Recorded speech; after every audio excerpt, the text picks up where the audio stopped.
What we what we resist is actually what we want. It's as simple as that. Hi guys, welcome back to my channel, Low Budget Wisdom. I'm Marcus, and today we're gonna talk about what we actually resist is what we want in life. So think about it this way. Let's say you feel that wealth is the root cause of all evil. Rich people, they use their wealth and power and influence to do bad things. you know, Money and wealth is the root of all evil, right? If you have that kind of belief, you are basically resisting wealth coming into your own life, right? So you hate that. You hate wealthy people. You hate that they're misusing those money to, do bad things or whatever you you believe to be evil, right? You actually want that. You actually want to be wealthy, just like that person. You actually want money. You actually want a good life. You want to eat well. You want to sleep well. You want all that. And you're resisting that because of the belief that wealth is the root cause of all evil, without realizing that it goes both ways. Wealth and power is also needed. It is needed, it is crucial if you want to do good things. You can't help people without money.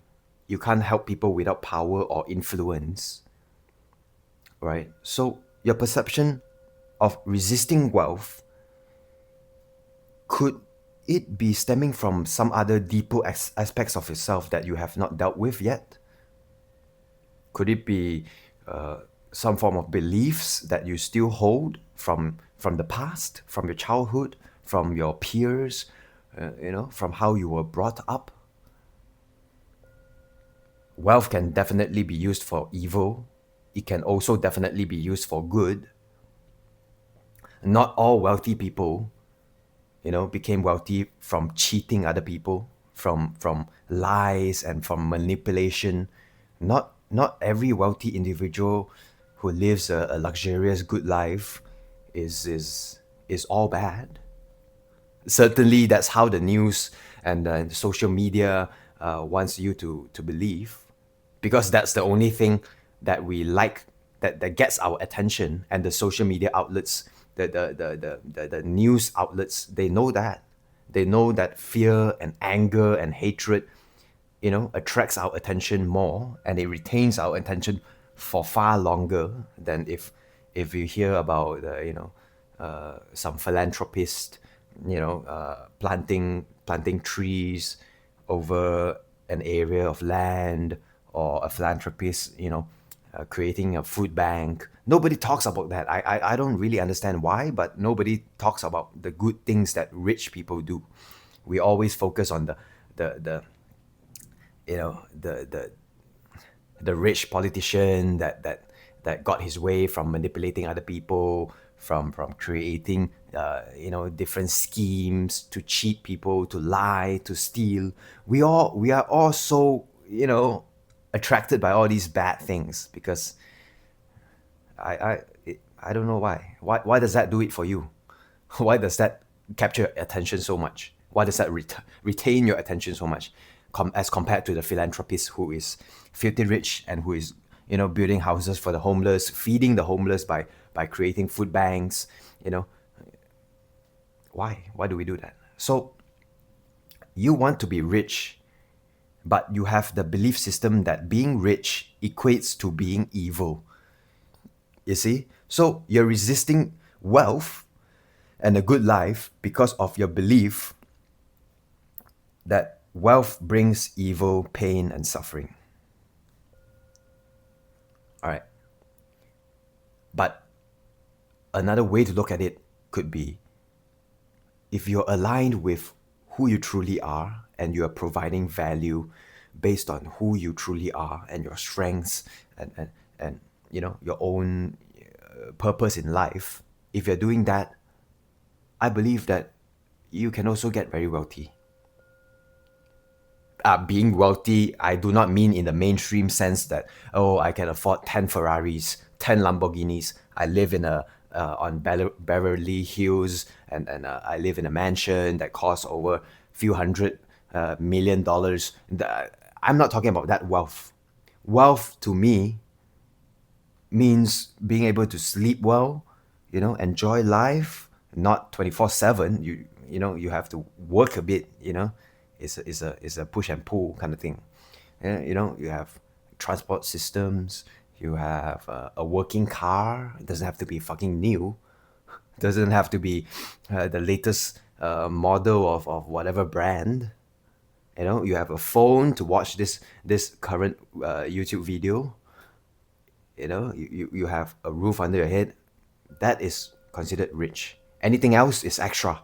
So having all these extra stuff is also a good thing. You can spend on things that you maybe want to reward yourself with, or you can use it for buying a warm, nice meal for someone else. Whatever that may be. But wealth is not evil. You can certainly believe it to be that way, but for me, I would like to prefer to see it as wealth being something that you can use to influence other people to better themselves, to improve themselves, to help them realize and understand that our truth is only half a truth. Any truth is only half of the whole truth. Right? You can choose which truth you want to believe in. That's free will. That's free will. Right? So it's about perspective. Or you might resist relationships. Here's another thing that gets onto a lot of people's minds. You can resist relationships as well. Or with the belief system that all guys are assholes that only manipulate girls. All guys are bad people. All guys only want one thing. All guys only want are very superficial. They only want a girl who's super hot, super model level. All guys are mashes. What's the word called again? Chivalry is dead. Blah blah blah. Men are not what men used to be in those days. You can believe that because you're resisting love for yourself. That's why your brain, your ego, your subconscious mind is pumping out all these negative thoughts to kind of like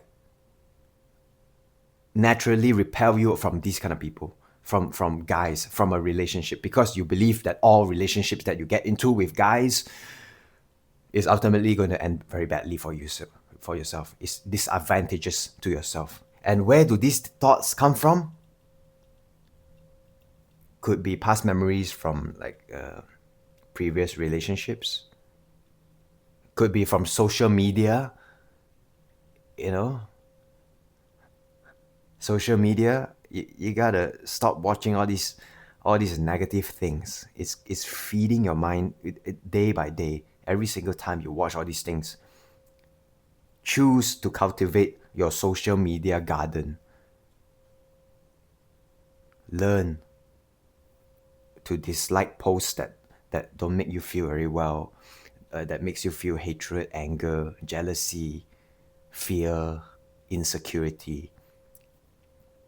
Choose to click on the option of not interested, or block these kind of accounts, or please don't show me a post from this account, blah blah blah. Instagram and I believe Facebook and all these things, they pump out content for you based on your preferences and based on what posts you like, what posts you interact with, what posts you watch for long periods of time. So it's basically, social media is a reflection of you. It's a self-fulfilling prophecy. What you believe will be brought out to you to see. And it can become a vicious cycle if what you believe in and what you click and what you see isn't very healthy for you. So learn how to cultivate your social media platforms, learn how to cultivate that social media garden, right? And make sure the post that you like, because it feeds into the algorithm, the post that you like. And if it's like, oh, all men are bad, gotta stay away from men, men only want one thing and it's disgusting. Like,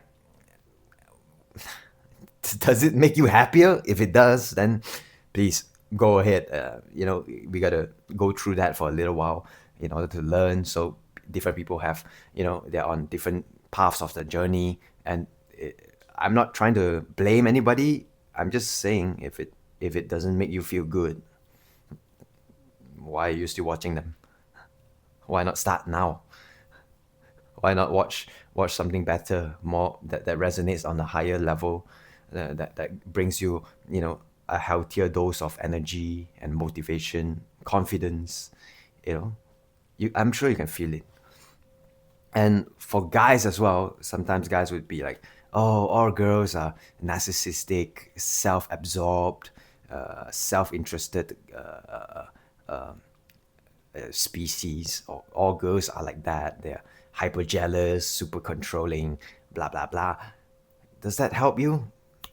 For my guy audience out there, does that really help you? Or do you actually really want a girlfriend, but then you're trying to resist that because you feel insecure about yourself? Could it be because of that? And that's why you're trying to resist by, formulating, intellectualizing all these things, and formulating thoughts that feed your bias that females are not healthy for you. But deep down inside, you want a girlfriend. Deep down inside, you want a boyfriend. Whatever sexual orientation you are, I don't judge. Go ahead, Or like wealth. Deep down, you want to be wealthy. You want to buy that new bag. So why stop yourself from doing all that? Why stop yourself from forming relationships? Why stop yourself from getting wealthy? Because we resist what we want. It's a natural ego. It's a natural ego mind kind of thing. We've been brought up in a society to think that wealth is bad, men are bad, women are bad. All right, I'll let you guys kind of digest that for a little while.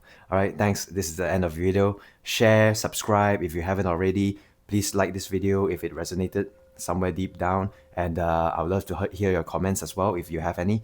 And I'll see you guys in the next one. Ciao.